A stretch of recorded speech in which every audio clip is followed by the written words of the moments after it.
Rupee appreciation and depreciation. In case of rupee, some of the factors that contribute to its appreciation and depreciation are inflation rate, employment rate, imports and exports, growth rate, interest rates, trade deficit, performance of the equity markets, foreign exchange reserves, foreign investment inflows, etc.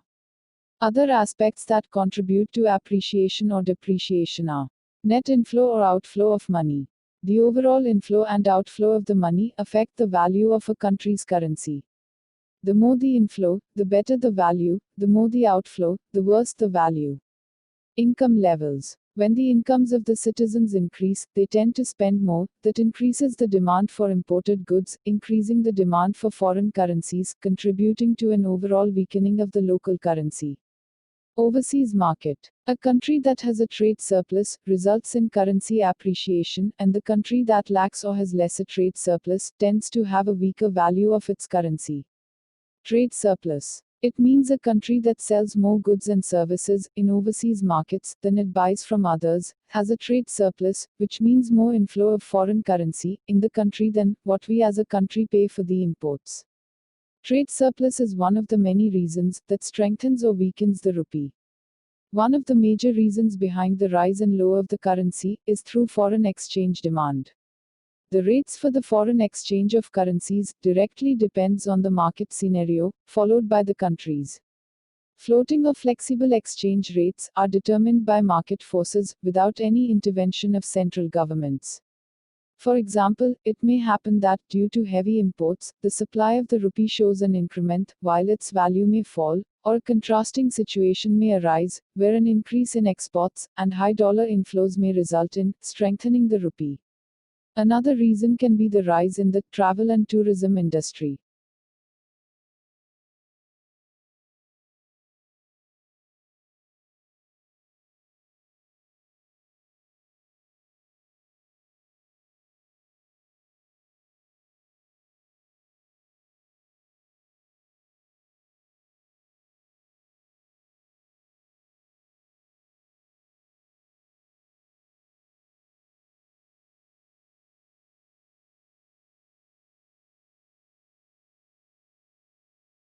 India's external debt. India's external debt stock stood at US $475.8 billion at end of March 2015, as against US $446.3 billion at end of March 2014.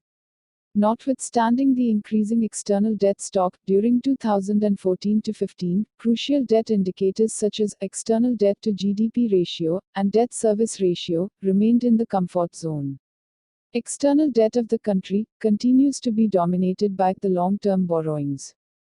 Government arranges money from deficit financing, borrowing from general public, printing new currency, and borrowing from external sources if its expenditure exceeds revenue. Microfinance institutions. In the 2018-19 budget, the government had targeted to reduce its debt to GDP ratio to 48.8% in 2018-19, 46.7% in 2019-20, and 44.6% in 2020-21.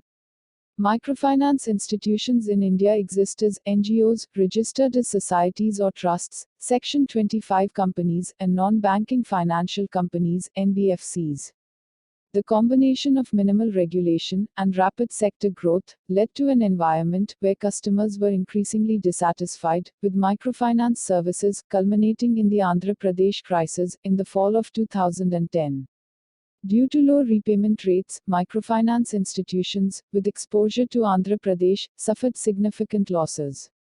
Banks stopped lending to microfinance institutions all over India, for fear that a similar situation would occur elsewhere, resulting in a liquidity crunch for microfinance institutions, which are largely dependent on bank lending as a funding source. With the sector at a standstill, microfinance institutions, microfinance clients, banks, investors, and local governments were calling for new regulation to address the prominent issues of the sector. The Reserve Bank of India (RBI) responded by appointing an RBI subcommittee, known as the Malagam Committee. This committee aimed to address the primary customer complaints that led to the crisis, including coercive collection practices, usurious interest rates, and selling practices that resulted in over-indebtedness. The Malagam Committee released their recommended regulations in January 2011. Financial instruments. Financial instruments are tradable assets of any kind. They can be cash, evidence of an ownership interest in an entity, or a contractual right to receive or deliver cash, or another financial instrument. Documents such as treasury bills, certificate of deposits, commercial paper, CP, and hybrid instruments comes under this category. Money market instruments. The money market can be defined as a market for short-term money and financial assets that are near substitutes for money. The term short-term means, generally a period up to 1 year, and near substitutes to money, is used to denote any financial asset which can be quickly converted into money, with minimum transaction cost. Call or notice money market. Call or notice money is the money borrowed or lent on demand for a very short period. When money is borrowed or lent for a day, it is known as call overnight money. Intervening holidays and Sunday are excluded for this purpose. Thus, money borrowed on a day and repaid on the next working day, irrespective of the number of intervening holidays, is call money. When money is borrowed or lent for more than a day and up to 14 days, it is notice money. No collateral security is required to cover these transactions.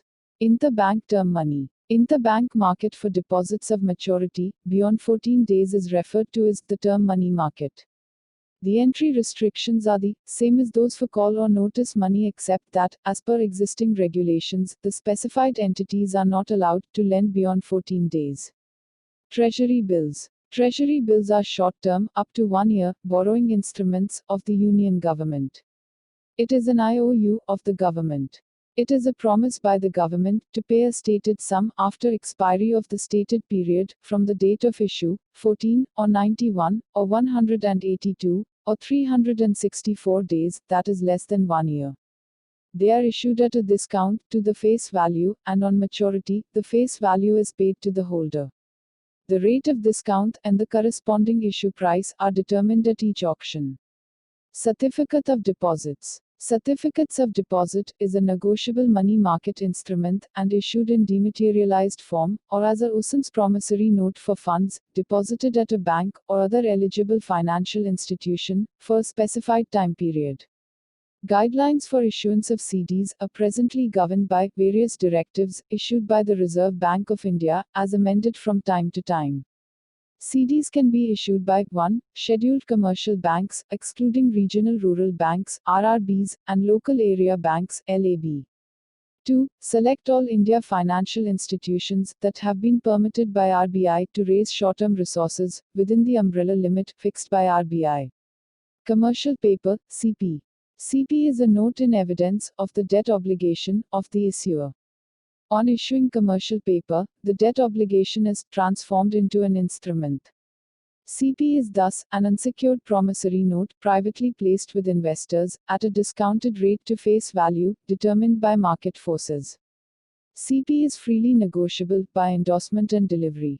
A company shall be eligible to issue CP, provided a. The tangible net worth of the company, as per the latest audited balance sheet, is not less than rupees 4 crore, b. The working capital, fund-based, limit of the company, from the banking system, is not less than rupees 4 crore, c. The borrower account of the company, is classified as a standard asset by the financing bank.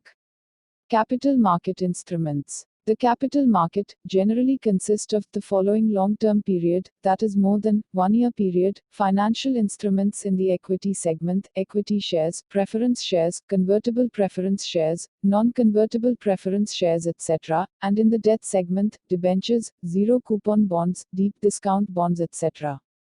Hybrid instruments. Hybrid instruments have both the features of equity and debenture. This kind of instrument is called hybrid instruments. Examples are convertible debentures, warrants, etc. Basel Accords. Basel III, released in December 2010, is the third in the series of Basel Accords. These accords deal with risk management aspects for the banking sector.